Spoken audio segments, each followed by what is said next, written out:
Hey, what's up, folks? Welcome to Mystics Outlook. We got Cardo Dudley Jr. here. I'm Wilson Tarpe Jr. The Mystics wrapping up their preseason finale today, losing to the Minnesota Lynx 83-77.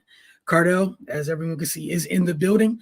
Your thoughts on today's game, and then we'll get into just some more of what you took away from Washington and Minnesota's performance.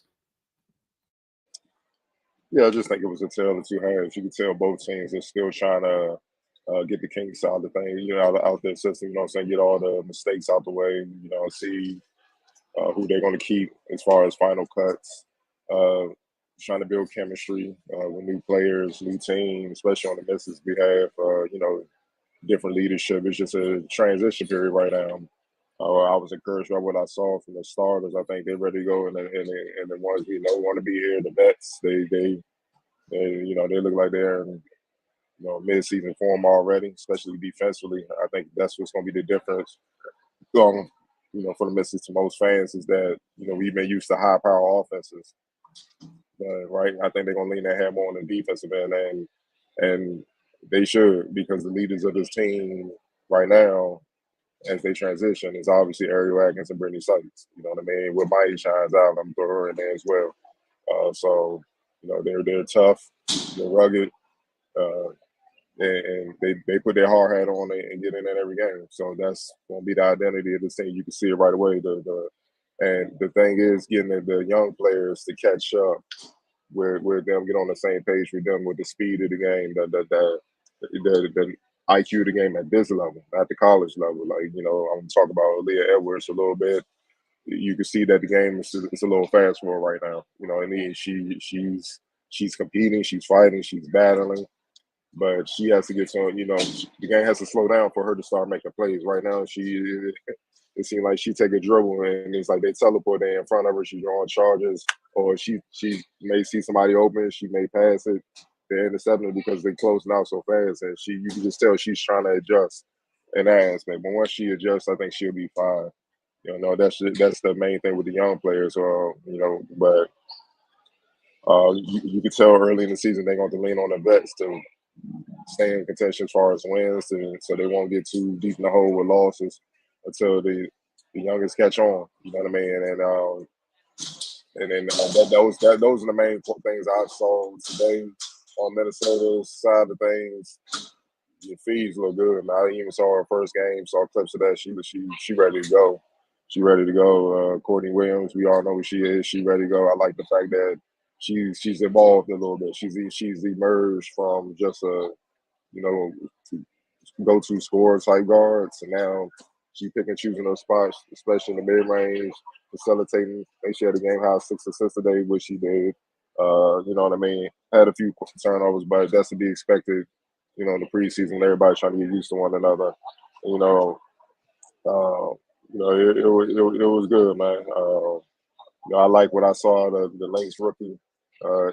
Lisa Peely. Look, it was some plays where the game was fast for her, but I think as the game went along, she adapted quicker, and she's a mismatch. It was my first time seeing her live. You can see her with her size, but her skill. She's more mobile than what people think. When you see her, if you just go by the eye test, she be like, she can't move, but she can move. And she's deceptive. She's strong, and she's skilled. She hit a couple threes. She's shifty. She can get in the lane and make things happen, man. So they got to promise a rookie, but you can tell she's still trying to figure it out too. Look, it's the preseason, man. They haven't even played their regular season games, so the learning curve is real. You know what I mean? And that's just something that's being underestimated, with a lot of rookies, and that's why, when you talk about the Courtney's, what I'm saying, Courtney, not Courtney, Caitlin Clark, my fault, Caitlin Clarkson and all that, the rookies, and everybody like they should come in and do whatever you want, your Angel Reese's or whatnot. It's not a matter of people rooting them to fail, that they're not WNBA players, so that they won't emerge and be all like crazy. We're just saying there's going to be the learning curve, and that's just real. You know what I mean? And you just see it in this, even the physicality. For this to be a preseason game, it was dumb. It was dumb physical. Like I'm looking at it now, 27. Yeah, 54 foul calls between both teams. It was ridiculous. Normally, WNBA game about 2 hours and stuff like that. You clearly see you working on 3.5 hours. So, I'm not 3.5, 3 hours. So it tells you tight, but it, look, man, the young bigs and even Shakira, she was getting beat up. she was pissed. She was out there. She kind of was over in the first half, man, because she had passes where she had to be very strong, but they wasn't letting her be strong. She was three bodies just swiping down on it, and she probably thought she was getting fouled. She was just like, and the refs just running the other way. So if this is a foretelling type of game of what the season is going to be, it's going to be grinding because it was very physical. You know what I mean? And I think it was good, especially for young players to get a taste of what's to come. Even size wise, the strength. A couple of youngest, Jakia Brown Turner, honestly, Scott Grayson, local products they got in the game, and they cutting through the paint trying to get open. They running into bigs, and the bigs not even acknowledging them, not even feeling them, but they get knocked back on the road. They're not gonna get knocked off course. It's different, and you gotta get used to that. So, as they get used to it, man, they should be able to adapt and contribute down the road. But right now, I think for the Mystics, they're going to have to lean on their vets early to keep to stay, to stay on the winning track, so to speak. Yeah. Again, I'm not shocked with it being overly physical. Minnesota, we know what they're about. Consistently year after year, regardless of what's over there, they play with an air of physicality. Cheryl Reeve don't play that. So it's good to see the teams got good work in. Up next for Washington, will be trying to recover, get themselves together, and the real thing starts on Tuesday. They got a very talented mob coming in New York. And again, I know some folks going crazy over preseason stuff, but New York will be New York come opening night. And a lot of that stuff we'll get to. Like you said, I love what you brought up about the youngins. And that's the importance of the preseason work because it's not the NBA where there's 4 or 5 preseason games. You get 2, and then you go to it. So honestly, sometimes who you play against is a great, depends on how up to speed your group can be. How up to speed your group can be, depending on the type of work you get in.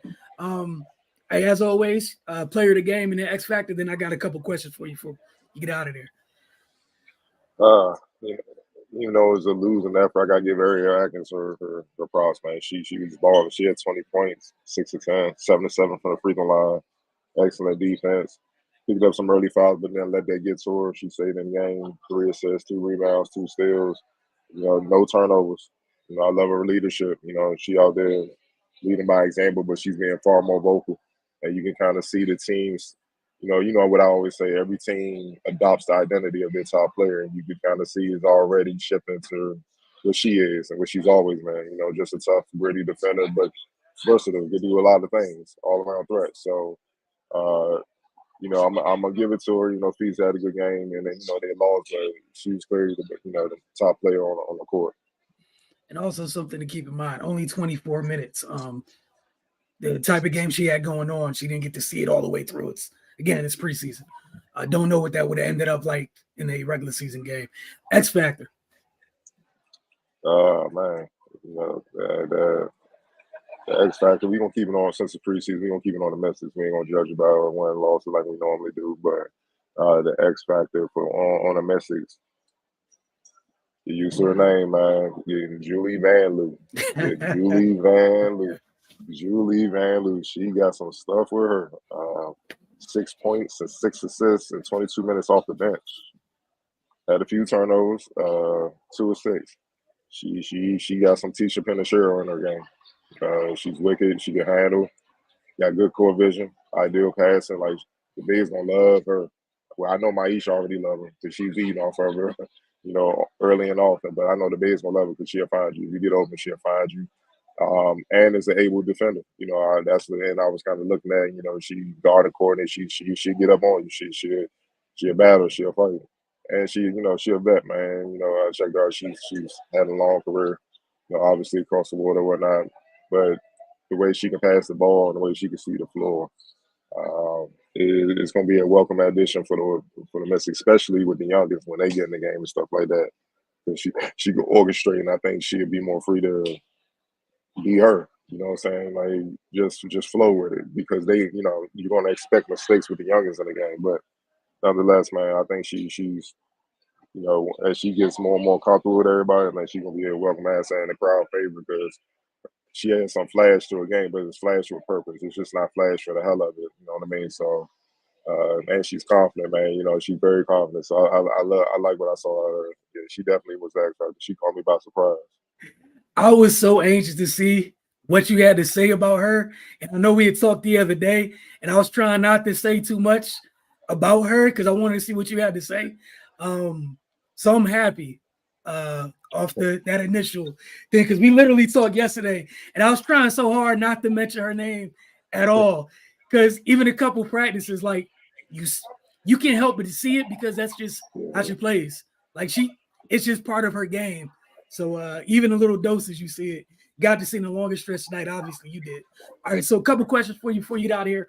I want to ask you something. You feel like a couple things you felt like they did well as a team that can maybe carry on going forward. If there's anything, and it doesn't have to be anything great. Like it's just preseason. We're headed into the opening game of the season. Well, two things. You see the defensive potential. You know what I mean? When they're on the string, especially with the mainstays, the ladies that been here for years, man, when they on the string defensively, it's a problem. Uh, I like the combination of Shakira and Dolson because you get a different type of big, and it can throw you off where you might be trying to adapt to Shakira's athleticism and her size and her mobility, hedging out, defending guards and switching. Then Stephanie comes in and she's clogging the lane. She's not the athlete that she is, but you coming in there and she not moving, and it's like, the lane is crowded. You don't want to go in there either. It's just different looks that you got to identify. Also, so defensively, I think they have a world of potential, especially as they get more sync and build chemistry. They can be a problem on that end. I think they're gonna need to be a problem to be able to sustain and pull out wins. And then the second thing is rebounding, man. I mean, not rebounding, assists. The way they pass the ball, they had 20 assists as a team. That's encouraging. You know what I mean? And that's gonna make a lot of people a threat because man, when the ball moves, it's hard. That's the one thing that can break down any defense, any great defense, is you constantly in pursuit. You constantly in pursuit. And then they have capable shooters, as we know. Even Dolson, she's evolved. She pump fake, defender flew past her, but the defender landed enough and turned around where they were still close enough to possibly block her shot. So she did a side dribble, side step, shot the three, got fouled, and the whole bench mobbed her because you could tell that's something she might be working on with the coaches and stuff like that. And they just mobbed her like, yeah, okay, like it's there. You know what I mean? It's not something you would expect her to, pull out her bag, so to speak, and show in the game. But it was nice to see. So, look, man, not just her. I like what I saw out of Carly Samuels. It was tough. Her sister kind of get more of the headlines, man, but she had 11 points, 3 rebounds, with 3 assists. Self-defender, smart, knows how to play the game, and she can score from all 3 levels. So, man, it's ideal. I like what I saw. They just got to get the youngest up to speed. Once they get the youngest up to speed, that will increase their depth, more trust. Then you got something moving forward. For sure. Then a couple things you feel like they need to work on heading into the opener. Got to keep developing the youngest. They got to get reps. They got to catch on. You can just tell. You can tell like they're not quite ready yet. They're not, man. The game too fast, too physical. I do like that Jakia Brown-Turner, like when all else failed, she played within herself. She played her game and she was able to get a bucket and whatnot. You know what I mean? So that was encouraging. 4 minutes, bucking in the rebound. Honestly, Scott Grayson got in early. Didn't really go her way. Dee Richards, I think she's more that defensive potential, her versatility, and she can help bring the ball up, so to speak. You know what I mean? Just be another kind of like an Iguodala type player for now. I know the ladies don't like us comparing them, but it is what it is. I'm gonna use this so you understand fully what I'm trying to say. They'd be all right, but and there's no disrespect, but yeah, that's the role she can play. You know what I mean? But definitely getting the youngest up to speed, and the bigs, they gotta be ready. If you catching the traffic, be ready to go up. So if that thing hit your hands, you don't have time to kind of get your feet up under your gather. You got already be going up. You know what I'm saying? You got to, but that's an adjustment because, like I said, it was physical. It's real live competition. Just because you practice it is different than a real live game. Like certain passes, maybe have to be thrown a certain way or at a certain speed, depending on how you're being defended, and you're not quite ready for that. So that's why you're getting all the BS out the way in the preseason. So in the regular season, you less chance to have to deal with that. So just those little things. Once they get in rhythm with one another, you won't see that as much. But those are the things. Just finishing when the bigs finishing and getting the youngest up to speed. All right, man. We're gonna let you get out of here. And again, folks, thanks for tuning in. Don't forget, all season long, Mystics Outlook, home and away. We're gonna be here after each and every game. So y'all enjoy the rest of your day, and we'll tap in with y'all a little bit later.